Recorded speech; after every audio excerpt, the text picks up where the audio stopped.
Hi everyone, wish you growing well and welcome to Super Academy. हमने Indian constitution का part 13 complete कर लिया, part 12, ठीक है। पार्ट 12 और 13 दोनों कंप्लीट कर लिया, ठीक है। इस वाले लेक्चर में कंप्लीट करेंगे पार्ट 14, ठीक है, भाग 14 ऑफ द इंडियन कॉन्स्टिट्यूशन, जिसमें सिविल सर्विसेज के बारे में प्रावधान किया गया है, ठीक है। लोक सेवा के बारे में प्रावधान किया गया है। बहुत छोटा सा चैप्टर है, इसको जल्दी से कंप्लीट करेंगे, ठीक है। जितने भी बड़े बड़े चैप्टर्स थे आपके वो पहले ही कंप्लीट हो गए हैं ना। बड़े शुरू में भाग जो हैं वो काफ़ी बड़े हैं, लास्ट वाले तो बहुत छोटे हैं। हमने भाग 13 कंप्लीट किया, जिसमें मैंने आपको पढ़ाया था ट्रेड एंड कॉमर्स, व्यापार और वाणिज्य के लिए इंडियन कॉन्स्टिट्यूशन में, भारतीय संविधान में क्या क्या प्रावधान किए गए हैं, ठीक है। तो मैंने आपको पढ़ाया था भाग 13, कल क्लास ली थी, जिसमें मैंने आपको आर्टिकल 301 से लेके 307 तक कंप्लीट करा दिया था, राइट। अब इसके बाद आज कंप्लीट करेंगे भाग 14, जो दिया गया है आर्टिकल 307 तक। 13 है तो 14 कहाँ से होगा? 308 से लेके 323 तक, राइट। जिसमें किसका प्रावधान किया गया है? सिविल सर्विसेज, यानी कि लोक सेवा, लोक सेवा का प्रावधान किया गया है। अब इसको समझते हैं। पहला तो आपको ध्यान रखना चाहिए कि जो कार्यपालिका होती है, कार्यपालिका एग्जीक्यूटिव, चाहे वो केंद्र की कार्यपालिका हो या राज्य की कार्यपालिका हो, दो तरह की कार्यपालिका होती है। एक तो होती है स्थायी कार्यपालिका, पहले आती है अस्थायी कार्यपालिका। अस्थायी कार्यपालिका, अस्थायी में कौन से लोग होते हैं? मंत्री परिषद, प्रधानमंत्री, ठीक है। केंद्र के उपलक्ष्य में अगर हम देखेंगे, ठीक है, केंद्र के पर्सपेक्टिव से देखेंगे तो कार्यपालिका प्रधानमंत्री और मंत्री परिषद कहाँ पर? केंद्र में, और राज्य में मुख्यमंत्री और मंत्री परिषद। तो ये अस्थायी है। अस्थायी क्यों है? क्योंकि प्रत्येक 5 वर्ष बाद सरकार बदल जाती है, ठीक है। प्रत्येक 5 वर्ष बाद चुनाव होते हैं, नए लोगों को चुनकर भेजा जाता है। तो ये अस्थायी कार्यपालिका होती है, लॉ को इन्फोर्स करती है, इम्प्लीमेंट करती है। कार्यपालिका कौन होती है? जो नियम कानूनों को इम्प्लीमेंट करती है, यानी लागू करती है, ठीक है। इसके हमने 2 पार्ट पढ़ने हैं। पहला है अस्थायी कार्यपालिका, अस्थायी इसलिए क्योंकि प्रत्येक 5 वर्ष बाद सरकारें बदल जाती हैं, राइट। फिर इसके बाद आती है स्थायी कार्यपालिका। स्थायी कार्यपालिका, अस्थायी कार्यपालिका का चुनाव कौन करती है? जनता करती है, प्रत्यक्ष रूप से करती है। अस्थायी स्थायी कार्यपालिका का मतलब होता है, ठीक है, जिनकी नियुक्ति सरकार द्वारा की जाती है। किसके द्वारा की जाती है? सरकार द्वारा की जाती है। इसमें कौन आते हैं? लोक सेवक आते हैं, ठीक है। लोक सेवक, सिविल सर्वेंट, राइट, लोक सेवक, ठीक। ये स्थायी कार्यपालिका होती है। इनका काम क्या होता है? इनका भी काम होता है जो केंद्र ने लॉज बनाए हैं, राज्य ने लॉज बनाए हैं, उनको इम्प्लीमेंट करना, ठीक है। ये स्थायी होते हैं, ये भी इम्प्लीमेंटेशन का काम करते हैं और ये भी इम्प्लीमेंटेशन का काम करते हैं। समझ में आया? तो कार्यपालिका के 2 हमने क्या पढ़े? टाइप पढ़े। फिर उसके बाद अब समझेंगे लोक सेवक के बारे में, ठीक है, लोक सेवाएं के बारे में, जिसका प्रावधान किया गया है भारतीय संविधान में। पहले आपको ध्यान रखना है कि जो सिविल सर्विसेज की जो प्रथा है वो कब से शुरू हुई? कब से शुरू हुई? भारत में ब्रिटिश शासनकाल से, ब्रिटिश शासनकाल की देन है क्या?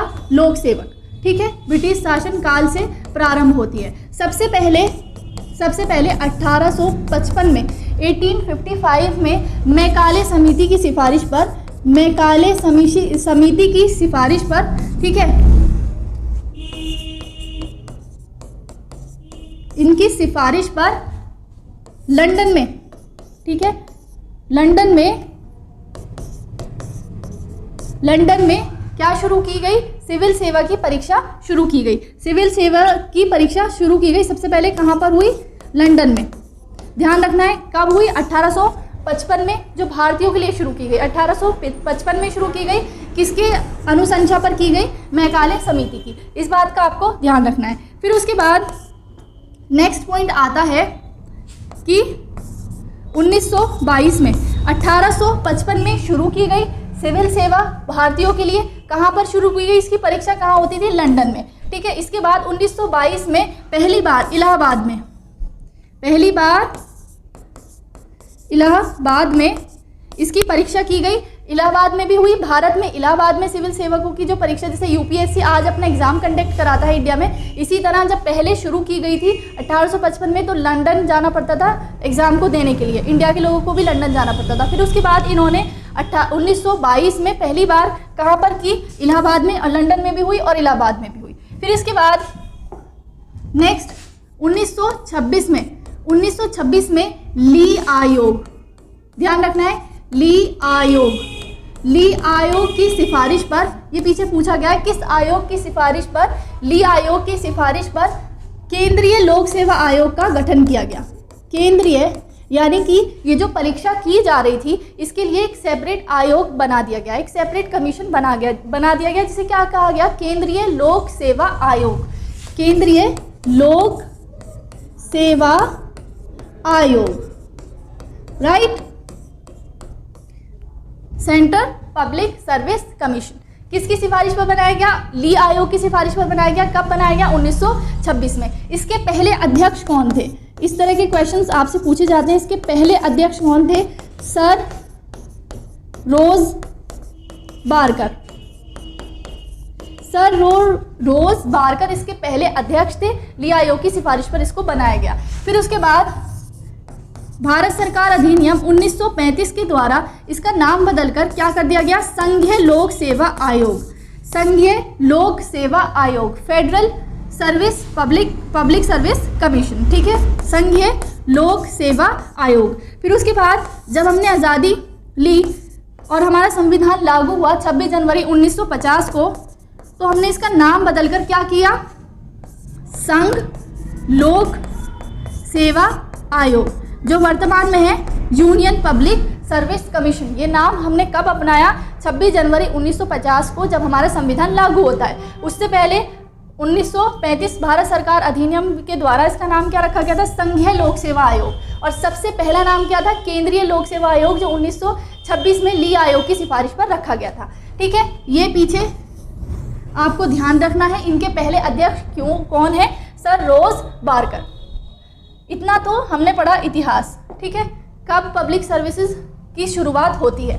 ठीक है, अब आता है कि भारतीय संविधान में इसके लिए क्या क्या प्रावधान किए गए हैं। मैंने आपको बताया पार्ट कौन सा पढ़ रहे हैं हम, 14 पार्ट पढ़ रहे हैं। आर्टिकल 308 से लेके आर्टिकल 323 तक, ठीक, इसका प्रावधान किया गया। अब सारे पढ़ने इंपॉर्टेंट है नहीं, जो इंपॉर्टेंट है वो मैं आपको बता देती हूँ। आर्टिकल 311, आर्टिकल 311 पहला आर्टिकल आता है 311 जो इंपॉर्टेंट है। आर्टिकल 311 में सिविल सेवकों के लिए संरक्षण का प्रावधान किया गया है। सिविल सेवकों के लिए संरक्षण का प्रावधान किया गया है ताकि ये पॉलिटिकल पार्टीज के दबाव से मुक्त होकर कार्य कर सकें। ठीक है, संरक्षण का मतलब यह है इनको हटाने की प्रक्रिया जटिल है। सभी सिविल सर्विसेज को, सर्वेंट्स को हटाने की प्रक्रिया जटिल है। तो आपसे पीछे एग्जाम में यही पूछा गया है कि सिविल सेवकों के लिए संरक्षण का प्रावधान भारतीय संविधान के किस आर्टिकल में किया गया है। तो कौन सा आर्टिकल में किया गया है, आर्टिकल 311 में। ठीक है, संरक्षण दिया गया है। संरक्षण का मतलब यही है कि पॉलिटिकल पार्टीज से ये प्रेशर मुक्त होकर कार्य कर सके, इसलिए संविधान इनको संरक्षण प्रदान करता है कि इनको बिना ठोस सबूतों के आप नहीं हटा सकते हैं। ठीक है, जब तक किसी पर जो आपने आरोप लगाए हैं वो ठोस तौर पर साबित नहीं हो जाते, जब तक आप किसी को नहीं हटा सकते। फिर उसके बाद आता है आर्टिकल 312। ये मैं आपको कई बार पढ़ा चुकी हूँ। जब मैंने आपको राज्यसभा वाला चैप्टर पढ़ाया था तो उसमें भी मैंने आपको बताया था। आर्टिकल 312 क्या है, राज्यसभा की एक स्पेशल पावर है। इसमें क्या आता है, इसमें अखिल भारतीय सेवाएं आती हैं। क्या आती हैं, अखिल भारतीय सेवाएं, अखिल ऑल इंडिया सर्विसेज को इंग्लिश में बोलते हैं, अखिल भारतीय सेवाएं, अखिल भारतीय सेवाएं। ये भी मैं आपको समझाऊंगी अखिल भारतीय सेवाएं क्या होती हैं। पहले आप आर्टिकल समझिए, आर्टिकल 312 क्या कहता है। आर्टिकल 312 में दिया गया है अखिल भारतीय सेवाएं। ठीक है, इसके साथ साथ ये राज्यसभा को एम्पावर करता है कि राज्यसभा अपने स्पेशल बहुमत से, यानी कि राज्यसभा अपने 2/3 बहुमत से प्रस्ताव पारित करके एक नई अखिल भारतीय सेवा का गठन कर सकती है। राज्यसभा, ठीक है, 2/3 बहुमत से एक प्रस्ताव पारित करके नई अखिल भारतीय सेवा के गठन का प्रावधान कर सकती है। ठीक है, नई अखिल भारतीय सेवा। ठीक है, पहले प्रस्ताव कहाँ पारित होगा? नई अखिल भारतीय अगर सेवा बनानी है तो उसके लिए पहले राज्यसभा में 2/3 बहुमत से प्रस्ताव पारित किया जाएगा, राइट। ये मैंने आपको जब नई सेवा, ठीक है, तो इसका प्रावधान किसमें किया गया है? आर्टिकल 312, बहुत इंपॉर्टेंट है, पीछे पूछा गया है। जब मैंने आपको राज्यसभा वाला चैप्टर पढ़ाया था तो मैंने बताया था आर्टिकल 312 राज्यसभा की स्पेशल पावर है। फिर उसके बाद नेक्स्ट आता है आर्टिकल 315। आर्टिकल 315 प्रावधान करता है यूपीएससी, संघ लोक सेवा आयोग, इसके साथ साथ स्टेट पीसीएस, स्टेट, ठीक है, यानी कि जो विभिन्न स्टेट की पीसीएस सर्विसेज होती हैं वो, जैसे उत्तर प्रदेश लोक सेवा आयोग, उत्तराखंड लोक सेवा आयोग, राइट। इसका प्रावधान किसमें किया गया है? आर्टिकल 315 में, ठीक है। केंद्र के लिए जो नियुक्तियां की जाएंगी केंद्रीय लोक सेवा आयोग के द्वारा की जाएंगी, और राज्यों में जो नियुक्तियां की जाएंगी सिविल सेवकों की, वो किसके द्वारा की जाएंगी? स्टेट पीसीएस के द्वारा की जाएंगी। इसका प्रावधान किसमें किया गया है? आर्टिकल 315 में किया गया है। इसके बाद आता है आर्टिकल 316। ये प्रावधान करता है नियुक्ति की, किसकी नियुक्ति? यूपीएससी के अध्यक्ष और स्टेट पीसीएस के अध्यक्षों की नियुक्ति और इनके सदस्यों की नियुक्ति के संबंध में प्रावधान कौन सा आर्टिकल करता है? आर्टिकल 316। 315 में इनका गठन दिया गया है और 316 में इनकी नियुक्ति दी गई है। किसकी? अध्यक्ष की नियुक्ति दी गई है। अध्यक्ष की नियुक्ति और कार्यकाल के संबंध में प्रावधान किया गया है। अब ध्यान रखना है, अध्यक्ष की नियुक्ति कौन करेगा? केंद्र में यूपीएससी की नियुक्ति कौन? यूपीएससी के अध्यक्ष की नियुक्ति किसके द्वारा की जाएगी? राष्ट्रपति के द्वारा।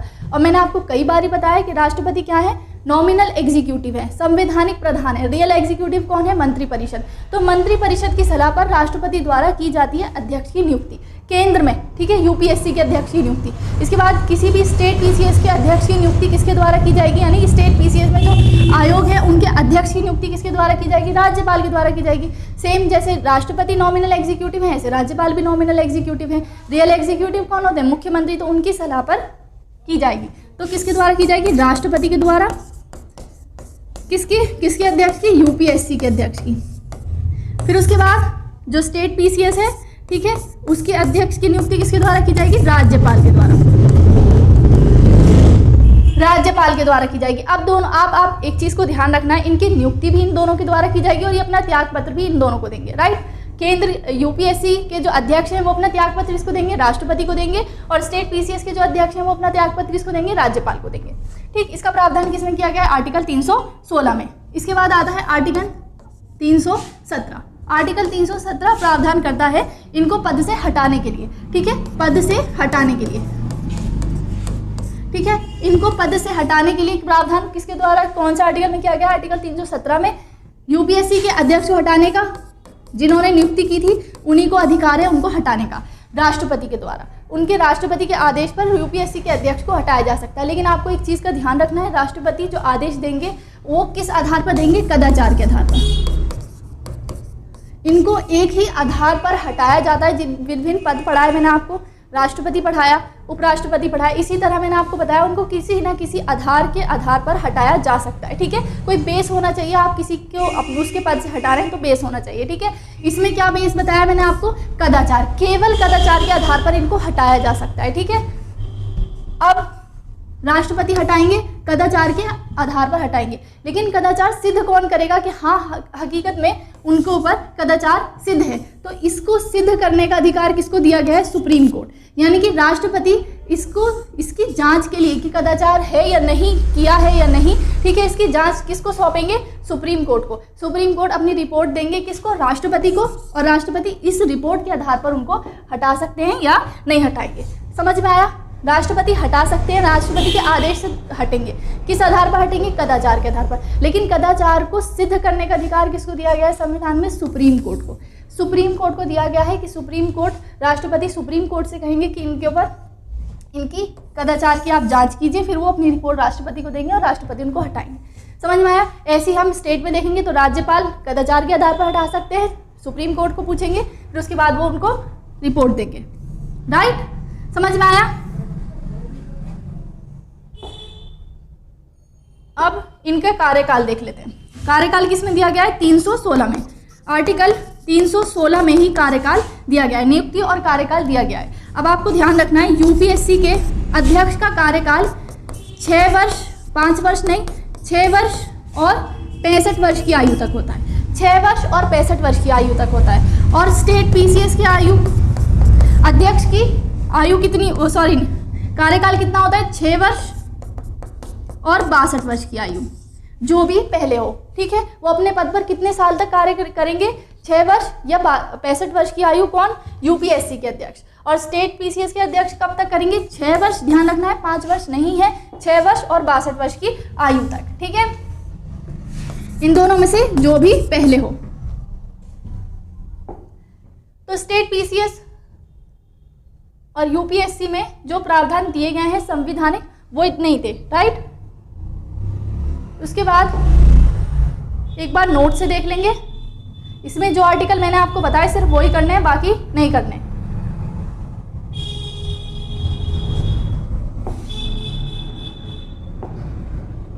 संघ और राज्य के अधीन सेवाएं, संघ और राज्य के अधीन सेवाएं, भारत में लोक सेवाओं यानी सिविल सर्विसेज का जन्म भारत के ब्रिटिश शासन काल में हुआ था, ठीक है। उनकी महत्वाकांक्षाओं और उद्देश्य की पूर्ति के लिए हुआ था, क्योंकि इतना बड़ा स्ट्रक्चर है, भारत इतना विशाल देश है, तो इसके स्ट्रक्चर को संभालने के लिए सिविल सर्विसेज का प्रावधान किया गया, ठीक है, नौकरशाही का प्रावधान किया गया। लॉर्ड मैकाले, ये लॉर्ड है, लॉर्ड मैकाले की सिफारिश पर 1855 में लॉर्ड डलहौजी के शासनकाल में, ठीक है, शासनकाल किसका था, लॉर्ड डलहौजी का, लंदन में सिविल सेवा की परीक्षा आयोजित की गई। तब इसे क्या कहा जाता था, इंडियन सिविल सर्विस, आईसीएस, ठीक है, आईसीएस कहा जाता था। 1919 के अधिनियम द्वारा भारत में सिविल सेवा आयोग का गठन 1926 में, ठीक है। अधिनियम कौन सा था जिसमें पारित किया गया था, 1919 का, लेकिन बनाया कब, 1926 में, ली आयोग की सिफारिश पर। पहली बार सिविल सेवा की परीक्षा के लिए एक साथ लंदन और इलाहाबाद में ये 3 पॉइंट्स एक साथ जोड़ दिए टाइपराइटर ने। पहले आपको ध्यान रखना है 1919 का अधिनियम था जिसमें लोक सेवा के लिए एक आयोग के गठन का प्रावधान किया गया था, राइट। फिर ली आयोग की सिफारिश की गई 1926 में, उन्होंने सिफारिश के आधार पर केंद्रीय लोक सेवा आयोग, मैंने आपको बताया केंद्रीय लोक सेवा आयोग का गठन किया गया। फिर उसके बाद पहली बार 1922 में सबसे पहले इलाहाबाद और लंदन दोनों में सिविल सेवा की परीक्षा आयोजित की गई। इससे पहले 1855 से लेके 1921 तक, ठीक है, इस टाइम पीरियड में जो सिविल सेवा की परीक्षा है कहाँ हुई, लंदन में। इसके बाद कहाँ हुई, पहली बार इलाहाबाद में, भारत में, ठीक है। ली आयोग के सुझाव पर पहली बार लोक सेवा आयोग की स्थापना की गई। इसको क्या कहा गया, केंद्रीय लोक सेवा आयोग के रूप में 1926 में ये सामने आया। भारतीय सरकार अधिनियम 1935 के तहत इसका नाम बदलकर संघीय लोक सेवा आयोग कर दिया गया, फेडरल पब्लिक सर्विस कमीशन कर दिया गया। फिर उसके बाद 26 जनवरी 1950 को भारतीय संविधान के लागू होने पर इसका नाम बदलकर क्या कर दिया गया, यूनियन पब्लिक सर्विस कमीशन कर दिया गया। संविधान के भाग 14 में अनुच्छेद 308 से लेकर 323 तक इसका प्रावधान किया गया है, ठीक है। जो मैंने आपको बताया आर्टिकल वही इंपॉर्टेंट है। फिर उसके बाद नेक्स्ट आता है लोक सेवाओं के प्रकार। लोक सेवा के प्रकार, अब मैं आपको ये समझा देती हूँ। लोक सेवा के प्रकार, 3 प्रकार की लोक सेवाएं होती हैं। पहले होती हैं अखिल भारतीय सेवाएं, अखिल भारतीय सेवाएं, ठीक है, अखिल भारतीय सेवाएं, ऑल इंडिया सर्विसेज। इनका मतलब क्या होता है, इनका मतलब होता है अखिल भारतीय सेवा वो होती है जिसकी नियुक्ति भी केंद्र द्वारा की जाती है, और वो कहाँ करते हैं, यानी सिविल सेवक। मान लीजिए अखिल भारतीय सेवा कौन सी हुई, जिसमें जो नियुक्ति है, ठीक है, नियुक्ति किसके द्वारा की जा रही है, केंद्र के द्वारा, नियुक्ति केंद्र के द्वारा की जा रही है, लेकिन कहाँ की जा रही है, राज्यों में, ठीक है। काम कहाँ करेंगे, राज्यों में। नियुक्ति कौन करके भेजेगा, केंद्र। अब इसके एग्जाम्पल देखिए,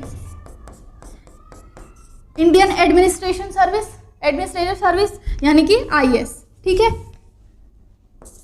IAS, IPS, Indian police service, IFS, Indian forest service नहीं है, इंडियन फॉरेस्ट सर्विस है, ठीक है, इंडियन फॉरेस्ट सर्विस। तो कौन कौन सी है, आईएएस, आईपीएस और आईएफएस। इनका क्या मतलब है, नियुक्ति केंद्र द्वारा की जा रही है, यानी कि यूपीएससी के द्वारा की जा रही है। यूपीएससी परीक्षा लेती है इसके बाद, यानी यूपीएससी कहाँ, केंद्र में काम करता है, केंद्र का आयोग है, ठीक है। तो इनकी नियुक्ति केंद्र द्वारा की जाती है, लेकिन कहाँ की जाती है, राज्यों में, और राज्यों से ही वेतन प्राप्त करते हैं, राइट। तो ये इस तरह के अधिकारी को क्या कहला जाती है, इस तरह की जो सेवा होती है कौन सी होती है, अखिल भारतीय सेवा। सर्वोत्तम सेवा है, सबसे बड़ी सेवा है भारत की, कौन सी है, अखिल भारतीय सेवा। अखिल भारतीय सेवा समझ में आई। नेक्स्ट होती है केंद्रीय सेवा।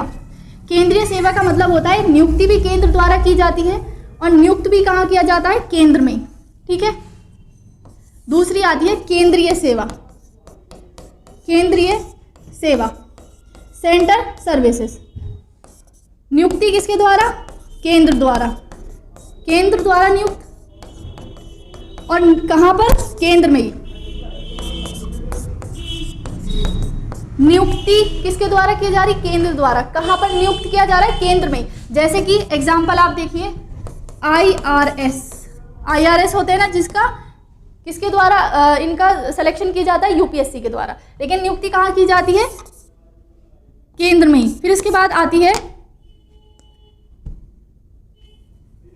नेक्स्ट आती है SSC। इनकी नियुक्ति किसके द्वारा की जाती है, केंद्र के द्वारा की जाती है, केंद्र में ही इनको नियुक्त किया जाता है। रेलवे की सर्विस, ठीक है, रेलवे की सर्विस, बैंक की सर्विस, नियुक्त द्वारा किसके द्वारा की जाती है, केंद्र के द्वारा। कहाँ पर की जाती है, केंद्र में ही की जाती है। तो ऐसी सेवाएं जो केंद्र द्वारा नियुक्त होती है और केंद्र में ही उनकी नियुक्ति की जाती है, केंद्रीय सेवाएं कहलाती हैं। अखिल भारतीय सेवा क्या होती है, जो जिसकी नियुक्ति केंद्र ने की और नियुक्त कहाँ पर किया, राज्यों में। काम कहाँ करेंगे वो, राज्यों में। वेतन कहाँ से लेंगे, राज्यों से। लेकिन केंद्रीय सेवा में वेतन कौन देता है, केंद्र ही देता है और केंद्र ही नियुक्त करता है। नेक्स्ट आती है राज्य सेवाएं। 3 तरह की पढ़ रही ना हमने, 3 तरह की होती है, ठीक है, 3 तरह की होती है। पहले हमने पढ़ी अखिल भारतीय सेवाएं, फिर उसके बाद आती है केंद्रीय सेवाएं, नेक्स्ट आती है राज्य सेवाएं। नियुक्ति राज्य द्वारा की जा रही है और नियुक्त भी कहाँ किए जा रहे हैं, राज्यों में। उनको क्या बोलते हैं, राज्य सेवाएं। तो अखिल भारतीय सेवाएं वे सेवाएं हैं जिनके अधिकारी केंद्र, ये UPSC है, बहुत मिस्टेक कर रखी है, ये UPSC है, ठीक है।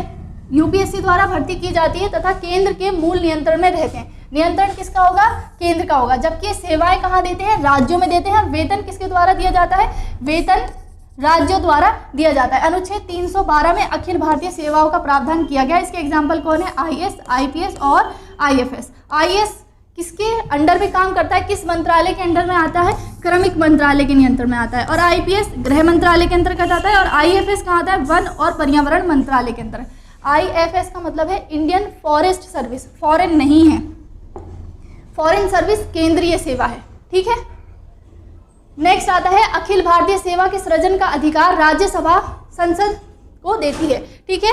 दोनों मिलकर इसका सृजन करते हैं। पहले अधिकार किसको है, राज्यसभा को। राज्यसभा पहले प्रस्ताव पारित करती है, फिर उसके बाद किसको देती है, संसद में। नेक्स्ट आती है केंद्रीय सेवा। केंद्रीय सेवा पूर्णतः केंद्र के अर्थात राष्ट्रीय स्तर की सेवाएं होती हैं। इसके सदस्यों की नियुक्ति भी केंद्र द्वारा की जाती है और वो अपनी सेवाएं सिर्फ केंद्र सरकार को देते हैं, ठीक है। अपनी सेवाएं किसको देंगे, केंद्र सरकार को देंगे। अखिल भारतीय सेवा में राज्य सरकार को अपनी सेवाएं देते थे, ठीक है। केंद्रीय तथा अखिल भारतीय सेवाओं के सदस्य UPSC द्वारा नियुक्त किए जाते हैं, ठीक है। UPSC द्वारा नियुक्त किए जाएंगे। इनकी सिफारिश पर राष्ट्रपति, ठीक है, UPSC की सिफारिश पर राष्ट्रपति द्वारा की जाती है। नेक्स्ट आता है राज्यों की लोक सेवाएं। राज्यों की लोक सेवाओं के सदस्यों की नियुक्ति राज्य लोक सेवा आयोग की सिफारिश पर की जाती है, राज्यपाल द्वारा, ठीक है, राज्यपाल द्वारा। इनकी नियुक्ति तथा सेवा शर्तें किसके द्वारा, राज्य विधानमंडल द्वारा निर्धारित की जाती हैं, ठीक है। और विनियमित भी, यानी कि केंद्र राज्य सेवाएं जो होती है उनका नियंत्रण भी कौन करता है, राज्य सरकार। फिर लोक सेवा आयोग अनुच्छेद 315 से लेकर 323 तक। संघ लोक सेवा, संघ व राज्यों के लिए लोक सेवकों की नियुक्ति करने के लिए एक स्वतंत्र संवैधानिक निकाय है, ठीक है। संवैधानिक है क्योंकि इसका प्रावधान किसमें किया गया है, संविधान में किया गया है। संविधान के रूप में, संवैधानिक निकाय के रूप में लोक सेवा आयोग का गठन का प्रावधान किया गया है। अनुच्छेद 315 सरकार के लिए संघ लोक सेवा आयोग और प्रत्येक राज्य के लिए लोक सेवा आयोग, राज्य लोक सेवा आयोग के गठन का प्रावधान करता है, ठीक है। प्रावधान किसमें दिया गया है कि केंद्र के लिए संघ लोक सेवा आयोग होगा और प्रत्येक राज्य में एक लोक सेवा आयोग होगा 315 में, ठीक है। लेकिन इनकी नियुक्ति संबंधी प्रावधान किसमें दिए गए हैं, 316 में। तो इसका डिफरेंस करके चलना, एक साथ नहीं करना है, ठीक है। संघ लोक सेवा आयोग के सदस्यों की संख्या, सेवा शर्तें राष्ट्रपति निर्धारित करेंगे संघ की, ठीक है। और राज्य के लिए कौन निर्धारित करेंगे, राज्यपाल। सदस्यों की नियुक्ति और पदावधि किसमें दी गई है, 316 में। नियुक्ति कौन करेंगे, संघ के राष्ट्रपति करेंगे और राज्यों के लिए राज्यपाल करेंगे। अध्यक्ष और सदस्य पद ग्रहण करने से क्या 6 वर्ष और 65 वर्ष की आयु संघ लोक सेवा आयोग के लिए और 6 वर्ष और 62 वर्ष की आयु स्टेट पीसीएस के अध्यक्ष के लिए, ठीक है। और एक चीज और ध्यान रखनी है, संघ लोक सेवा आयोग के अध्यक्ष या सदस्य और राज्य लोक सेवा आयोग के सदस्य पुनर्नियुक्ति के पात्र नहीं होते, इनकी पुनर्नियुक्ति नहीं की जाती, ध्यान रखना है, पुनर्नियुक्ति के पात्र नहीं होते हैं। नेक्स्ट है सदस्यों को हटाना और निलंबन, जो 317 में दिया गया है। अध्यक्ष व सदस्यों को केवल कदाचार के आधार पर राष्ट्रपति के आदेश द्वारा पद से हटाया जा सकता है, ठीक है। तो इसके साथ आपका ये वाला चैप्टर भी हो गया कंप्लीट। इसके बाद हम पढ़ेंगे 15 जिसमें निर्वाचन दिया गया है। तो ये वाले नोट जरूर बनाने, जितने आर्टिकल पढ़ाए उतने ही बनाने हैं, इससे सारे आर्टिकल्स इंपॉर्टेंट नहीं है, ठीक है। इसके साथ आपके वाला चैप्टर कंप्लीट हो गया। Thank you so much.